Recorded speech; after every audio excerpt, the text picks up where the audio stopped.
স্বচক্ষে আল্লাহকে দেখেননি, এইটি হচ্ছে সঠিক মত। ভালো করে শোনেন, আমাদের সে বিদ্যার্থীরা বলে যে আল্লাহকে দেখেছেন, ভুল কথা, এটি মিথ্যা কথা। মিরাজের রাতে আল্লাহ তাআলা রাসূলকে আল্লাহকে দেখানোর জন্য নিয়েছেন, এমন কথা আল্লাহ বলেননি। মহানবী সাল্লাল্লাহু আলাইহি ওয়াসাল্লামের সাথে আল্লাহর কি সরাসরি দেখা হয়েছিল? দেখা হয়নি। আল্লাহ তাআলা সূরা আন-নাজমের 11 নম্বর আয়াতে বলেন, মা কাযাবাল ফুআদু মা রাআ, অর্থাৎ সে যা দেখেছে তার অন্তর সে সম্পর্কে মিথ্যা বলেনি। এই আয়াতের ব্যাখ্যায় তাফসীর ইবনে আব্বাসের 561 নম্বর পৃষ্ঠার মধ্যে উল্লেখ করা হয়েছে, মা কাযাবাল ফুআদু ফুআদু মুহাম্মদ সাল্লাল্লাহু আলাইহি ওয়াসাল্লাম মা রাআ আল্লাযী রাআ রাব্বাহু বিকলবিহি ওয়া ইউকালু রাআ বিফুআদিহি ওয়া ইউকালু বিবসরিহি। এখানে উল্লেখ করা হয়েছে যে আল্লাহর হাবিব মুহাম্মদ সাল্লাল্লাহু আলাইহি ওয়াসাল্লাম তার রবকে অন্তর দিয়ে দেখেছেন, কেউ বলেছেন চোখ দিয়েও দেখেছেন। আজ থেকে 900 বছর আগে তাফসিরে বাঘাবীর 7ম খণ্ড 403 নম্বর পৃষ্ঠায় উক্ত আয়াতের ব্যাখ্যা অনেক লম্বাভাবে করার পরে তিনি একটি হাদিস উল্লেখ করেছেন। আন ইবনে আব্বাস রাদিয়াল্লাহু আনহু মা কাযাবাল ফুআদু মা রাআ ওয়া লাকাদ রাআহু নাজলাতান উখরা, অর্থাৎ হযরত আব্দুল্লাহ বিন আব্বাস রাদিয়াল্লাহু আনহু এই দুই আয়াতের ব্যাখ্যায় বলেন যে রাআ বিফুআদিহি মারাতাইন, আল্লাহর হাবিব মুহাম্মদ সাল্লাল্লাহু আলাইহি ওয়াসাল্লাম তার রবকে দুইবার দেখেছেন।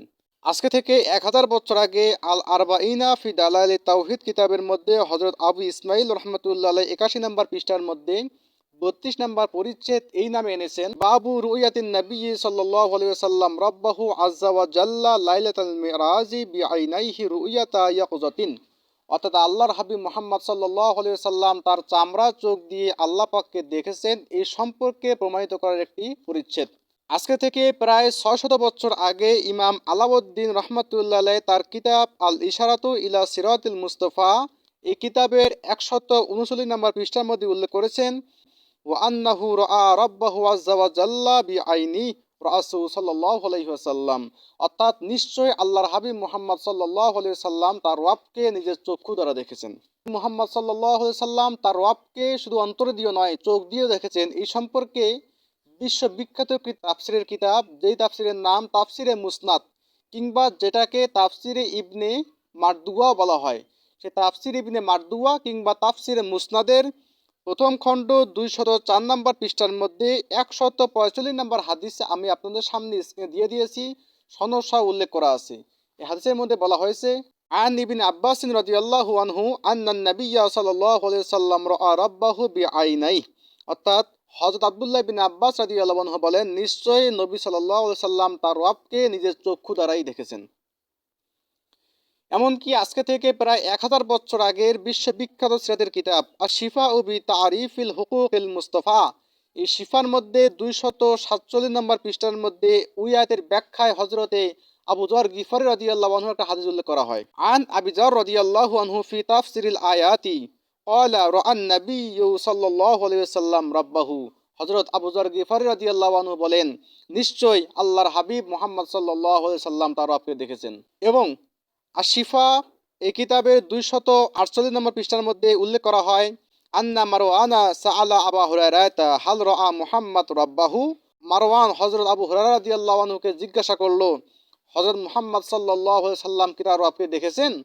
ফাকালা, আবু হুরায়রা বললেন, নাআম, হ্যাঁ দেখেছেন। সুবহানাল্লাহ। এবং আশ-শিফার 246 নম্বর পৃষ্ঠার মধ্যে আর অনেক হাদিস উল্লেখ করা হয়, তার মধ্যে আমি সবথেকে সংক্ষিপ্ত 3টি হাদিস আপনাকে পড়ে শোনাচ্ছি। ওয়ান ইবনে আব্বাস রাদিয়াল্লাহু আনহু আন্নাহু রাআ বিআইনাই, আব্দুল্লাহ বিন আব্বাস রাদিয়াল্লাহু আনহু বলেন, আল্লাহর হাবিব তার চক্ষু দ্বারা দেখেছেন। এবং হযরত আদা রাদিয়াল্লাহু আনহু বলেন যে আন্নাহু রাআ বিকলবিহি, আল্লাহর হাবিব তার রবকে অন্তর দিয়ে দেখেছেন। এবং ওয়ান আবি আলিয়া রাআ বিফুআদিহি মারাতাইন, আবু আলিয়া বলেন, নবীজি আল্লাহ তাআলাকে অন্তর দিয়ে দুইবার দেখেছেন। এখন আসেন, যে হাদিসটি সম্পূর্ণ সহিহ সনদে মা আয়েশা বলেন নবীজি আল্লাহকে দেখেননি, সেই হাদিসটি আমরা এখন পড়ে শোনাই। যেহেতু সাহাবা কেরামের মধ্যেই এই হাদিসটি নিয়ে, অর্থাৎ নবীজি আল্লাহকে দেখেছেন কিনা এ ব্যাপারে মতভেদ রয়েছে। তখন থেকে বললাম যে আল্লাহর হাবিব আল্লাহকে দেখেছেন অন্তর দিয়ে এবং চোখ দিয়ে, এই সম্পর্কিত সহিহ হাদিস। এখন আমরা দেখব মা আয়েশার সেই বর্ণাকৃত হাদিস, মা আয়েশা যে হাদিসের মধ্যে বলেছেন নবীজি আল্লাহকে দেখেননি। সহিহুল বুখারী হাদিস নাম্বার 4855, আপনাদের সুবিধার্থে আমি স্ক্রিনে দিয়ে দিয়েছি সম্পূর্ণ হাদিসটি। আন মাসরুকিন ক্বালা কুলতু লি আয়শাতা রাদিয়াল্লাহু আনহা ইয়া উম্মাতাহ হাল রাআ মুহাম্মাদুন সাল্লাল্লাহু আলাইহি সাল্লাম রাব্বাহু ফাকালাত লাকাদ কাফফা শাআরি মিম্মা কুলতা আইনা আনতা মিন সালাসিন মান হাদ্দাসাকাহুন্না ফাকাদ কাযাবা আমান হাদ্দাসাকা আন্না মুহাম্মাদান সাল্লাল্লাহু আলাইহি সাল্লাম রাআ রাব্বাহু ফাকাদ কাযাবা সুম্মা ক্বরাআত লা তুদরিকুহুল আবসার অহুয়া ইউদরিকুল আবসার অহুয়াল লাতীফুল খবীর। অর্থাৎ হযরত মা আয়েশা রাদিয়াল্লাহু আনহাকে মাসরুক রাদিয়াল্লাহু আনহু জিজ্ঞাসা করেছিলেন, হে উম্মুল মুমিনিন, আল্লাহর হাবিব মুহাম্মদ সাল্লাল্লাহু আলাইহি সাল্লাম কি তার রবকে দেখেছেন? মা আয়েশা বললেন, তোমার কথায় আমার গায়ের পশম খাড়া হয়ে যাচ্ছে। তিনটি কথা সম্পর্কে তুমি অবগত নও। যে তোমাকে এই তিনটি কথা বলবে সে মিথ্যা কথা বলবে। এক নম্বরে, যে বলবে মুহাম্মদ সাল্লাল্লাহু আলাইহি সাল্লাম তার রবকে দেখেছেন সে মিথ্যাবাদী। অতঃপর মা আয়েশা এই আয়াতটি পাঠ করলেন, লা তুদরিকুহুল আবসার ওয়া ইদরিকুল আবসার ওয়া হুয়াল লাতীফুল খবীর। হাদিসটা আপনারা পাবেন বুখারী শরীফের 4855 নম্বর হাদিস। এখন আপনারা দেখলেন আব্দুল্লাহ ইবনে আব্বাস, আবু হুরায়রা সব, আবু যর গিফারি সকলে বললেন নবীজি আল্লাহকে দেখেছেন। এমনকি আব্দুল্লাহ ইবনে আব্বাস বললেন নবীজি আল্লাহকে চামড়া চোখ দিয়ে দেখেছেন। মা আয়েশা রাদিয়াল্লাহু আনহা বলেছেন নবীজি আল্লাহকে দেখেননি। এটা মা আয়েশা উল্লেখ করেছেন, নবীজি তার চামড়া চোখ দিয়ে আল্লাহকে দেখেননি। কিন্তু মা আয়েশা রাদিয়াল্লাহু আনহা বিশ্বাস করতেন, মনে করতেন আল্লাহর হাবিব অন্তর দিয়ে আল্লাহকে দেখেছেন। এটি আমরা এই হাদিসটি পড়লে বুঝতে পারবো।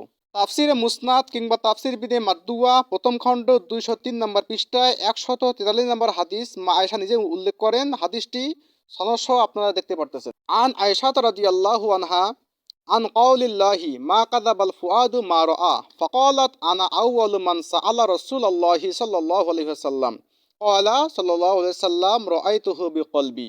হযরত মা আয়েশা রাদিয়াল্লাহু আনহা বলেন, যখন আল্লাহ রাব্বুল আলামিন মা কাযাবাল ফুআদু মা রাআ এই আয়াতটি যখন নাজিল করলেন, আমি প্রথমবারের মতো আল্লাহর হাবিব মুহাম্মদ সাল্লাল্লাহু আলাইহি সাল্লামকে জিজ্ঞাসা করেছিলাম এই আয়াত সম্পর্কে। তখন নবীজি বলেছিলেন রাআইতুহু বিকলবি, আমি আমার রবকে আমার অন্তর দিয়ে দেখেছি। সুবহানাল্লাহ।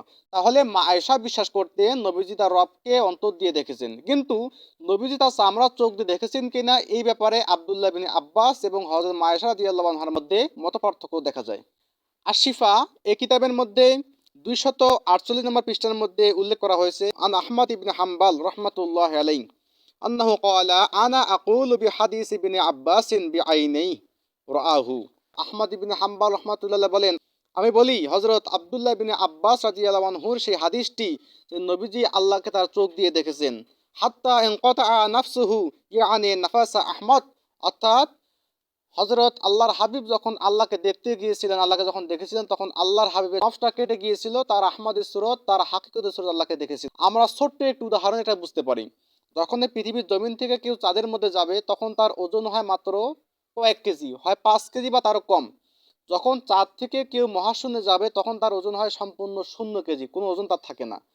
অর্থাৎ দুনিয়ার ভিতরে প্রথম আসমানের নিচে গ্যালাক্সি, ইউনিভার্স কিংবা মহাশূন্যের মধ্যে গেলে ওজন কমে যায়। তাহলে আল্লাহর হাবিব মুহাম্মদ সাল্লাল্লাহু আলাইহি সাল্লাম আরশ আজিমে গেছে, কত উপরে, সেখানে কার ওজন থাকতে পারে না। অর্থাৎ আল্লাহর হাবিব যখন আল্লাহকে দেখেছিলেন তখন আল্লাহর হাবিবের চেহারাটা মহান আল্লাহ পাকের নূরে পরিবর্তন হয়ে মুহাম্মদ সাল্লাল্লাহু আলাইহি সাল্লামের চেহারা আহমদী হাকিকতের রূপ ধারণ করে মহান আল্লাহর সঙ্গে সাক্ষাৎ করেছিলেন। তো এটাই হচ্ছে সবথেকে বাস্তব মত। শুধু এইটুকু নয়, শত শত কিতাব প্রমাণ করে আল্লাহর হাবিব আল্লাহকে দেখেছেন, এটাই বাস্তব মত। সকল ওলামায়ে কেরাম, সুফি, আহলে সুন্নাত ওয়াল জামাত এটিকেই সাপোর্ট করে।